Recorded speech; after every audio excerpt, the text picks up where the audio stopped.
Double degree பண்ணி வீட்ல சும்மா தான் யூஸ்லெஸ்ஸா இருக்கோன்னு நெனச்ச நாள் நெறையவே இருக்கு. ஆனா இப்ப புரிஞ்சுக்கிட்டேன், நம்ம எல்லாருக்குமே ஒரு யூனிக் பாத் இருக்குன்னு. ஒர்க் எல்லாமே சிம்பிளா தெரியலாம். But it's filled with love. பேபிய பாத்துக்கிறது, வீட்ட மேனேஜ் பண்றது, இது எல்லாமே ஒரு பெரிய ரெஸ்பான்சிபிலிட்டி தான். Stay at home moms like me, please don't ever feel less. உங்களோட எஜுகேஷன், லைஃப் எக்ஸ்பீரியன்ஸ் எல்லாமே இப்போ நம்ம ஃபேமிலிக்கு ஒரு ஸ்ட்ரென்த்தா இருக்கு. லைஃப்ல எப்பவும் பாசிட்டிவா இருக்கணும்னு சொல்வாங்க. ஆனா உண்மையிலே பாசிட்டிவா இருக்கிறது தான் ரொம்ப பெரிய சேலஞ்சிங்கான ஒண்ணு.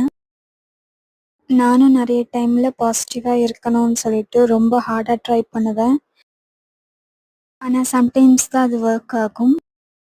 முடிஞ்ச அளவுக்கு நம்ம ரொம்ப போட்டு யோசிக்காம, நம்மளோட வேலைய பார்த்துட்டு இருக்கிறது தான் நமக்கு உண்மையாவே நல்லது.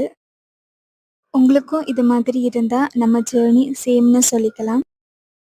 Let's keep going and stay connected.